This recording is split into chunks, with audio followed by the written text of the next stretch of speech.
Growing up with Art System Works, it's been a treat to see them evolve to the point where they basically run EVO alongside giants like Capcom and Nintendo. With humble beginnings as a brawler and platformer developer, Art crashed onto the fighter scene with Guilty Gear in 1998 and never looked back.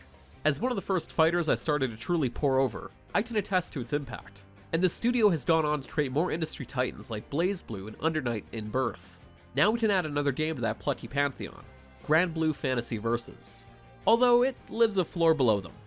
For those of you who aren't aware, Granblue Fantasy is a huge new franchise that sprung up in 2014, involving big-time JRPG talent and helmed by Psy Games. Granblue made a lot of money with its gacha monetization system, so naturally it became a cross-media franchise with an anime, a full-on console RPG, and now a fighter.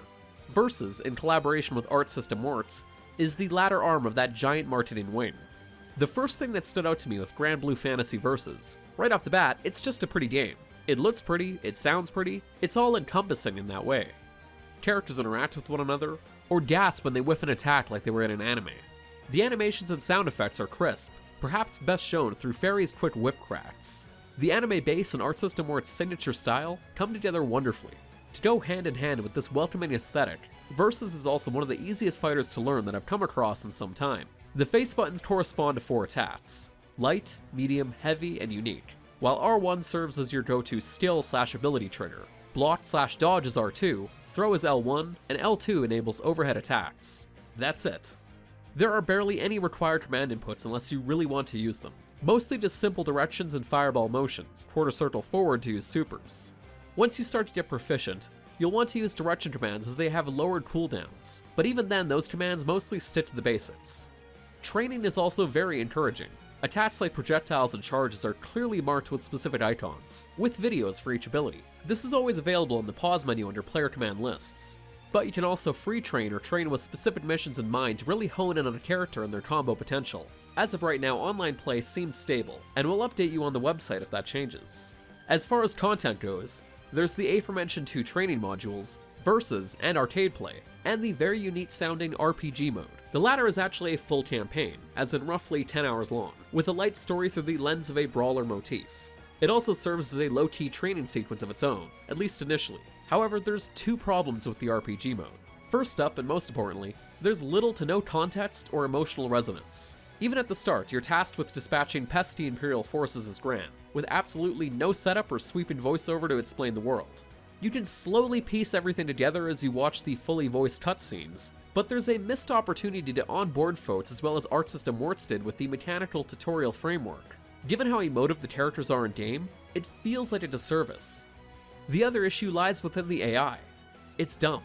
The idea of going through multiple beat-em-up stages with very impactful team-ups, and damage numbers in all their glory, is enticing as hell, but there isn't much follow-through. The missions themselves are simplistic, without any option to enhance their difficulty, and attempts at depth like the equipment system, which provides mainly nominal gains, don't cut it. Thank goodness then that the core fighting game system of this fighter is a firm foundation, and Arcade/Versus will keep me busy for the foreseeable future. That, in part, is due to its strong roster. Gran is sort of your Ryu of Versus. He has access to a projectile, anti-air, and gap closer. As you delve into the roster, you'll start to notice more technical characters like Percival, who can enable combos using his unique black hole setup throw and bank charges to power up attacks. Even the archetypes are a little remixed. Vasaraga is your edgy scythe wielder, but this halting monstrosity has a few tricks up his sleeve, like a special stance that looks menacing while providing useful cancellation options. Ladiva, the Herald of Love, is your slow grappler, and Lowain is the swift rogue, with shades of Axel Low both in terms of attitude and parry counters. The latter also has an ability where he and his crew form a human pyramid that shuffles around and can't block. He can also summon a godlike avatar for a limited time. Overall, it's a varied roster to say the least. Right now there's a total of 11 characters. Now, I've always been of the school of thought that quality beats quantity. Nearly every roster member shines enough to the point where I feel like it would be months before I master all 11. You might feel differently, in which case you'll need to go with your gut. Of course, this is an Art System Works game, and a joint venture with a very microtransaction-heavy franchise. There's tons of premium DLC in the pipeline. Beelzebub is arriving on launch day as a paid add-on character, and as a free RPG mode unlock, as well as multiple character passes and numerous color packs.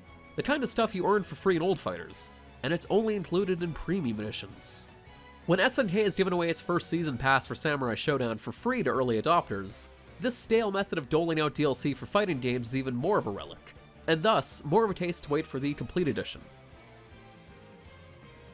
Granblue Fantasy Versus might not fulfill your dreams of providing a deep RPG and fighter in one, but given that the bulk of the game is focused on what Arc knows best, it's easier to overlook that sin. Hardcore players might scoff at the lower ceiling compared to other fighters, but there's a lot of potential here, and the meta will only continue to evolve. But for more video game news, written reviews, original features, and more, be sure to head on over to Destructoid.com.